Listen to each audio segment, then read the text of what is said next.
আসসালামু আলাইকুম। একটি জিনিস বেশি বেশি দেখতেছি বাংলাদেশে,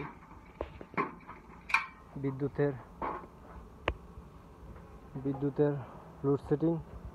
এই দেখেন উন্নত দেশে এই যে চুলার প্যানেল, এটা একটা রিসোর্ট বড়, এগুলো মধ্যে দেখেন কত চুলার প্যানেল।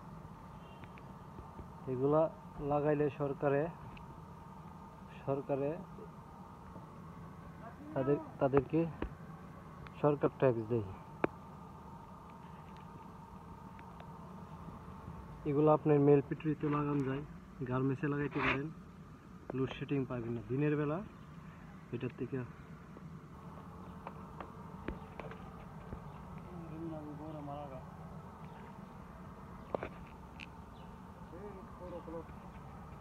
অনেকগুলো প্লেসের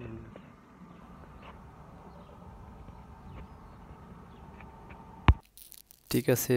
ভিডিওটা ভালো লাগলে সবাই আমার ভিডিওটা লাইক করবেন, শেয়ার করবেন। সবাই ভালো থাকবেন। আল্লাহ হাফেজ, বাই বাই।